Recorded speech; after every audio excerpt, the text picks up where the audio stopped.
Olá pessoal, tudo bem? Essa é a nossa série de vídeos sobre a depressão. E esse é o nosso quarto vídeo, onde nós vamos abordar como nós podemos ajudar, como nós podemos aconselhar casos de depressão, pessoas que estejam sofrendo com a depressão.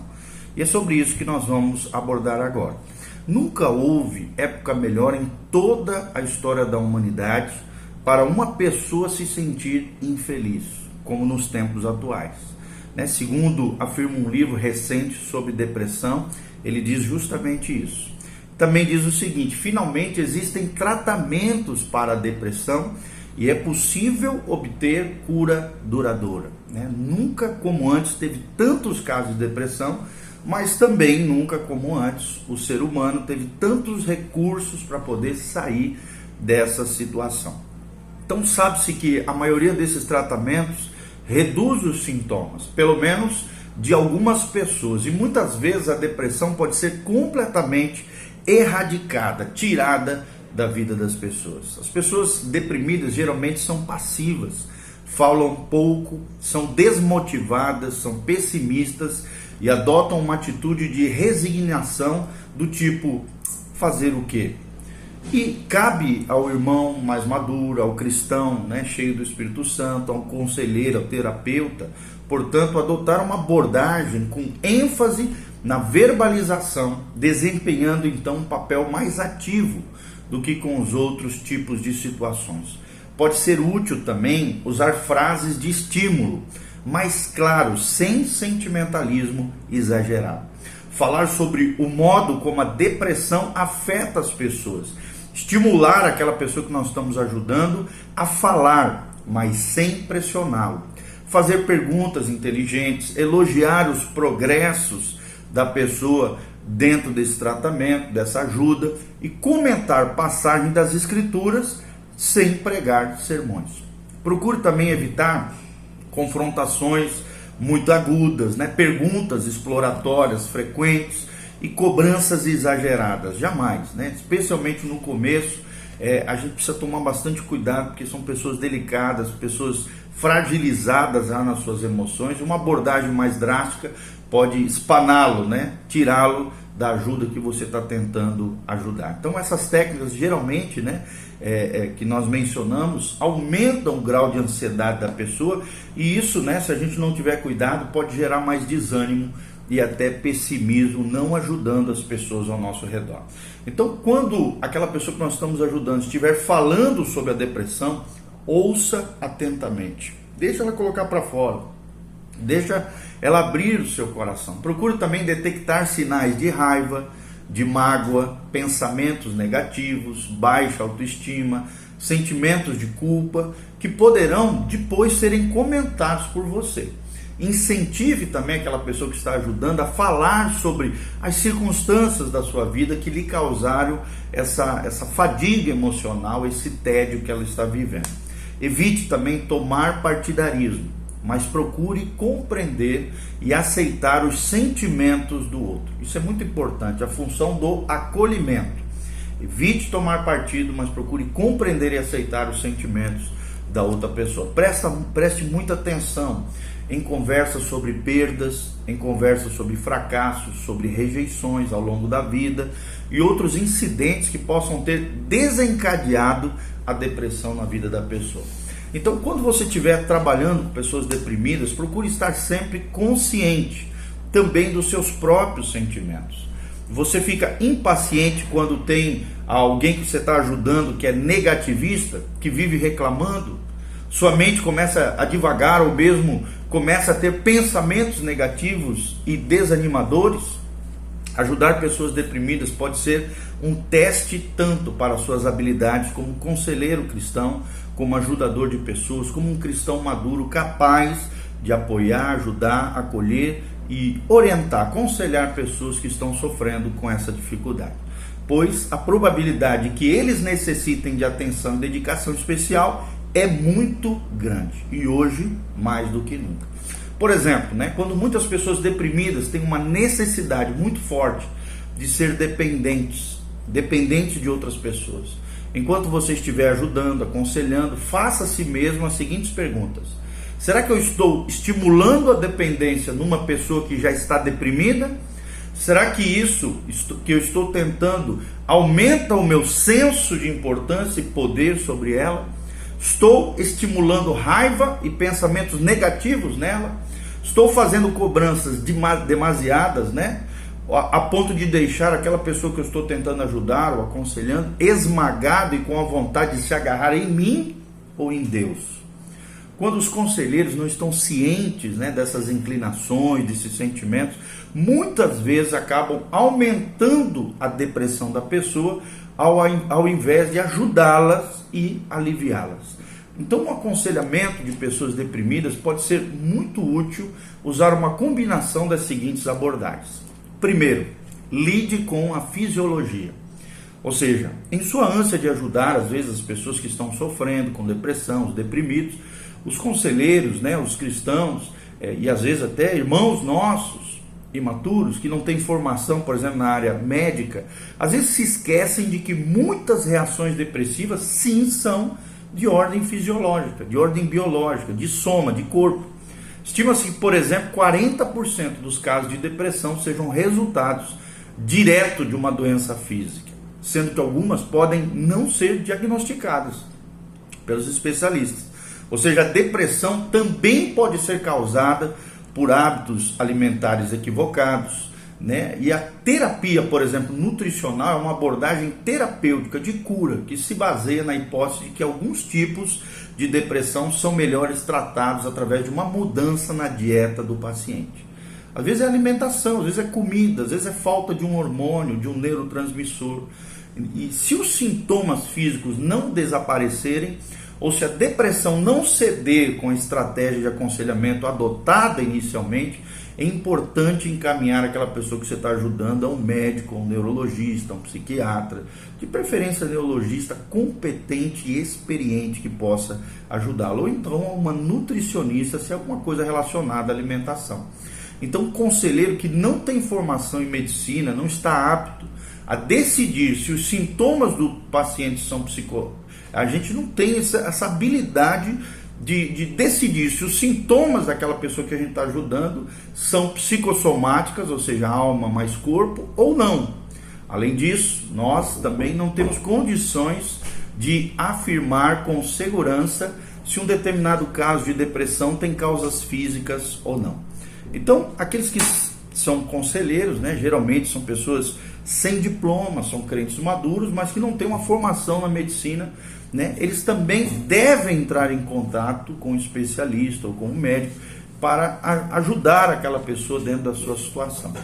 Se, por exemplo, a depressão tiver uma causa biológica, esse tipo de tratamento sim pode resolver o problema. Entretanto, o que geralmente acontece é que a substância que está sendo colocada proporciona muitas vezes um alívio temporário dos sintomas, alterando a disposição do paciente, tornando-o mais sensível à terapia, à sua ajuda, ao seu aconselhamento, aquilo que você está praticando ali, as técnicas que você está praticando com ela. Então, desse modo, o aconselhamento, a ajuda, o apoio pode ser mais direcionado de modo a atacar as causas não fisiológicas, não biológicas, não corporais da depressão.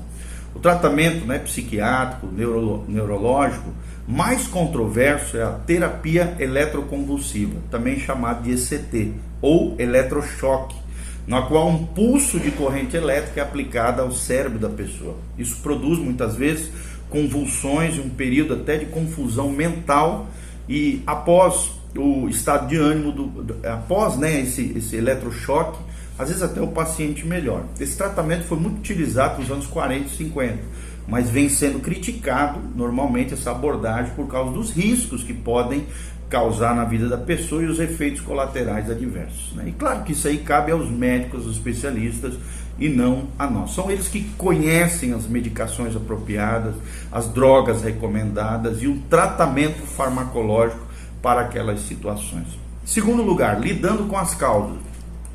Para que você tenha um aconselhamento eficaz, para que o aconselhamento, né, seja mais fácil, se você puder descobrir, como nós já falamos nos vídeos anteriores, quais são as causas psicológicas ou as causas espirituais que estão por detrás dos sintomas, a raiz do problema, tudo vai ficar mais fácil. Então procure fazer anotações, reveja quais são as causas de depressão, que nós já falamos nos vídeos anteriores, e tente descobrir o que pode estar gerando a depressão naquela pessoa. Lembre-se que a causa é a raiz do problema, o sintoma é o efeito colateral gerado por aquele problema. Então faça perguntas inteligentes, preste atenção no aconselhamento, na conversa, né? A psicologia já usa aquela associação livre, que é quando a pessoa vai soltando, vai falando, e no meio dessa associação de palavras, de vocabulário, você consegue, com discernimento espiritual, com a ajuda de Deus e conhecimento de técnicas de abordagem eficazes, né? Você consegue perceber qual é a real situação e a causa da pessoa que você esteja ajudando. Histórico familiar também é muito importante a gente saber o que aconteceu na família ao longo das gerações, né? Porque algumas coisas sim têm relação com o histórico familiar. Por exemplo, perguntas como essa: será que a depressão está sendo gerada por influências do passado ou pressões exageradas por parte da família?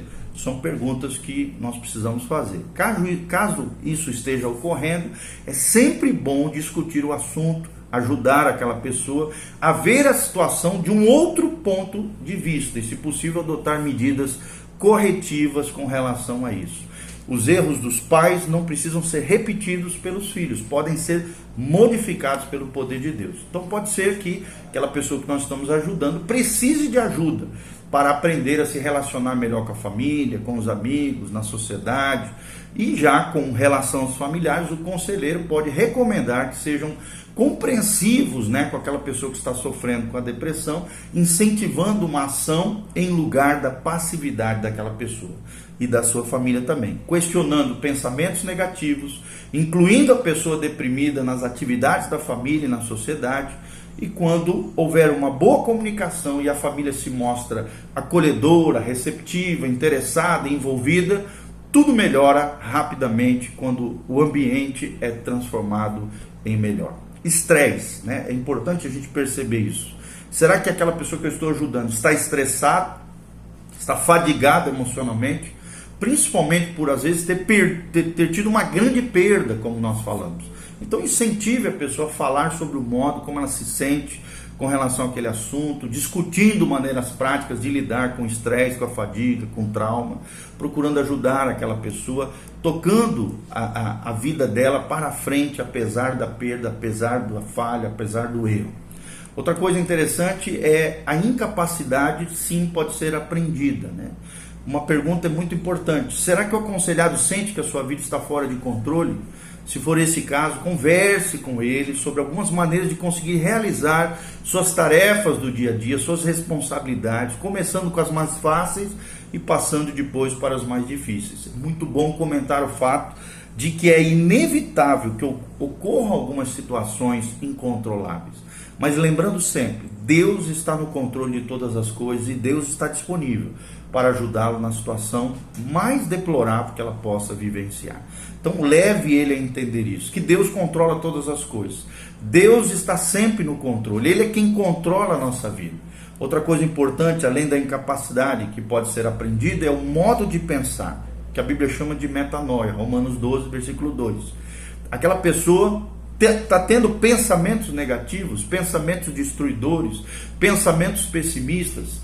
Peça para que ela fale sobre isso e depois, né, comece a reprogramar a sua mente, ajudar a mudar a sua mente baseado na palavra de Deus. Faça perguntas inteligentes, como por exemplo: será que isso que você está me falando realmente é verdade?